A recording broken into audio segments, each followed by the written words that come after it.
3 kita akan belajar tentang pengenalan atau pembuatan peta lapangan. Nah, pasti kakak di sini ketika SD atau SMP pernah buat sebuah peta. Nah, sekarang kita akan belajar tentang peta lapangan. Apa itu peta lapangan? Nah, sebelum kita jauh terkait dengan peta lapangan, seperti yang di materi sebelumnya terkait dengan azimut, baik azimut, kita butuh satu alat ini. Alat ini disebut dengan protaktor. Protaktor ini membantu kita ketika kita membuat sebuah peta lapangan, atau tadi ketika juga menentukan baik azimut ataupun piring ataupun intersection, kita juga membutuhkan alat ini.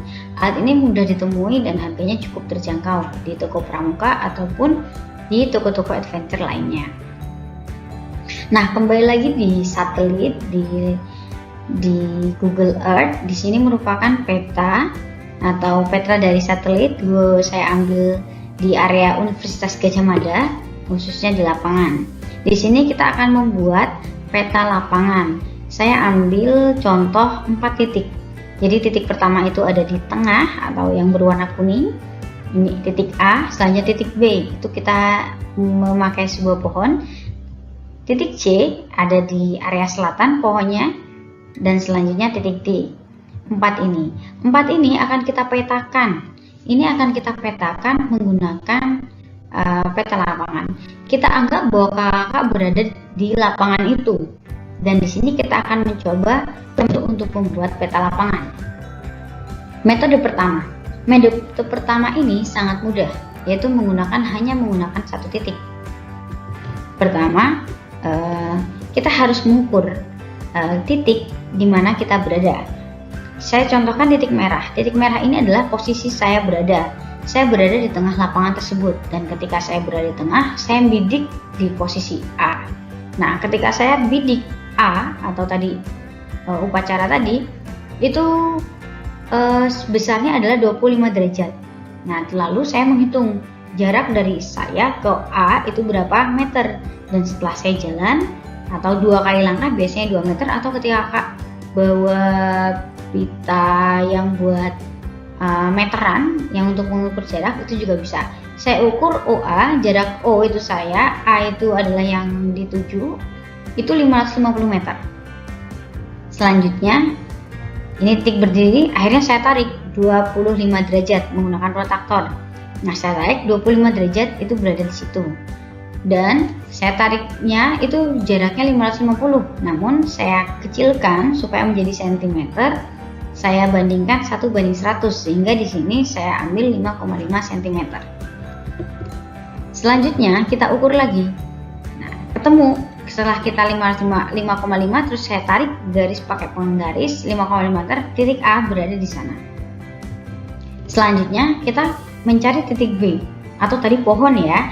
Nah, kita titik B, saya bidik totalnya 105 derajat, sedangkan jarak 600 meter. Sama halnya yang sebelumnya, saya tarik protaktor dari titik saya berada, lalu saya tarik 105 derajat. Nah, 105 derajat ada di area timur. Setelah itu saya ukur jaraknya 600 meter. Nah, karena 600 meter saya bagi 100 karena saya mau membuat skala 1:100. Selanjutnya titik C. Titik C 198 derajat. Saya tarik 190 derajat. Lalu setelah itu saya cari 7 cm, ketemu di situ. Akhirnya saya ketemu titik C. Selanjutnya titik D. Saya bidik, ketemu 285 derajat. Setelah itu, jarak dari O ke D itu 650 meter. Saya sederhanakan lagi 6,5 cm. Jadilah ketemu titik D. Akhirnya, saya menemukan titik A, B, C, dan D. Namun perlu dipahami bahwa untuk membuat peta menggunakan satu titik itu mempunyai beberapa kelebihan dan kekurangan. Kelebihannya, ini akan lebih cepat prosesnya. Namun keakuratan atau akuransi dari pembuatan peta ini sangat minim. Perlu ketelitian yang sangat luar biasa, khususnya perhitungan jarak. Nah, karena jarak ini kita menggunakan langkah yang akhirnya subjektif per orang, setiap langkah berbeda, dan kita hanya membayangkan 1 meter itu misalnya 2 langkah, sehingga menjadikan peta lapangan terkadang terdistorsi atau jaraknya itu tidak akurat, sehingga kadang hasilnya miring-miring. Ini adalah kelebihan menggunakan satu titik. Human errornya terlalu besar, maka kita coba menggunakan dua titik. Oh iya, ini skalanya 1:100. Ingat, 1:100 seperti yang pada bagian pertama, 100 skala. 1:100 artinya 1 cm di dalam peta itu merupakan 100 cm di jarak sebenarnya, atau 1 meter. Atau kita coba di metode yang kedua. Metode kedua itu berbeda dengan metode pertama. Apabila tadi memanfaatkan satu titik, kita sekarang memanfaatkan dua titik. Ingat, ketika tadi berada di lapangan tadi, kita langsung menuju ke titik yang pertama. Kita tidak mencari titik O, tapi kita langsung ke titik pertama. Titik A tadi adalah bendera. Nah, kita berada di titik A, selanjutnya kita langsung membidik ke B. Nah, setelah A ke B itu 148 derajat dengan jarak 800 meter.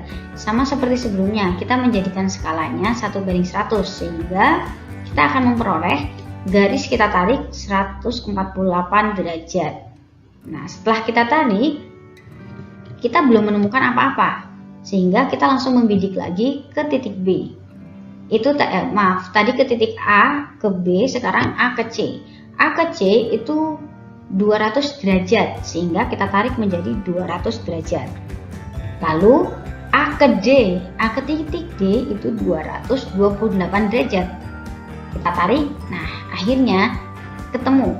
Tapi ini kita belum tahu titik tepatnya itu di mana. Kita hanya punya gambaran satu titik A, namun kita titik B, C, dan D kita belum menemukan.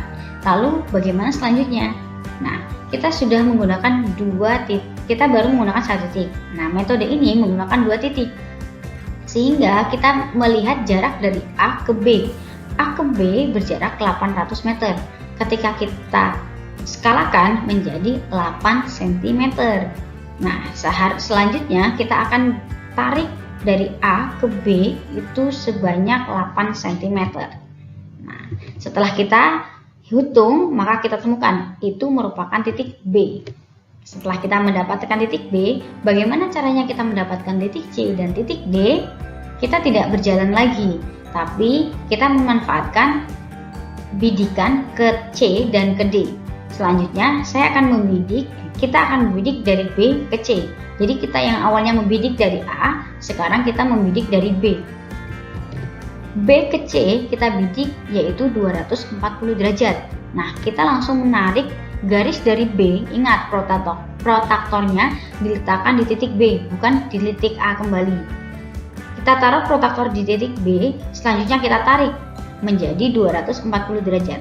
Nah, setelah ditarik, maka akan terjadi perpotongan antara titik B antara B ke C dengan A ke C.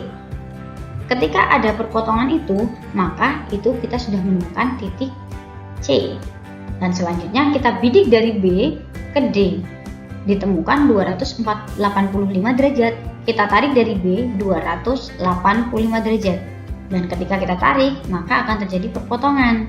Nah, perpotongan itu merupakan titik D. Untuk memudahkan lagi, kita akan untuk menvalidasi, kita jalan ke titik C. Kita titik C dan kita bidik. Nah, kita bidik ternyata 237 derajat. Nah, ketika kita tarik lagi ke 230 derajat dari titik C, maka ditemukan perpotongan yang tepat. Disitulah keberadaan titik D. Nah, kita sudah menemukan titik potongnya, titik C dan titik D. Di sini skalanya adalah 1:100. Apabila ingin membuktikan kebenaran dari akuratan dari peta ini, maka kakak bisa jalan ke titik D. Kakak akan berada di titik D dan bidik titik D ke A ataupun ke B ataupun ke C. Apabila bidikannya sama, itu sebenarnya merupakan back azimut ya. Ketika kita dari D, back azimut dari B tadi itu. Nah, sehingga ketika kakak sudah benar, cukup berjalan di dua titik dari A ke B saja sudah menemukan titik C dan titik D. Namun apabila pengen lebih akurat dan kesalahannya lebih sedikit, distorsinya lebih sedikit, maka kakak bisa berjalan ke titik C ataupun ke titik D, sehingga hasilnya akan lebih optimal dan lebih tepat. Setelah menggambarkan 4 titik tadi, kita akan membuat sebuah layout. Nah, ini contoh dari peta lapangan. Layoutnya berada di tengah, dan selanjutnya di bagian bawah itu terdiri dari keterangan-keterangan. Misalnya ditambahkan titik A itu apa, titik B itu apa, titik C itu apa, titik D itu apa. Dan jangan lupa dibuat siapa pembuat peta itu juga dituliskan. Sebenarnya untuk peta lapangan itu hanya kita bisa menggambarkan dari di atas bidang datar. Namun untuk posisi tepatnya di dalam peta kita belum bisa menentukan. Kita hanya bisa menggambarkan garis dari jarak yang sebenarnya ke dalam di atas bidang datar. Untuk mengetahui lebih detail terkait dengan koordinat, kita akan balik lagi di bagian keempat. Selamat belajar kembali.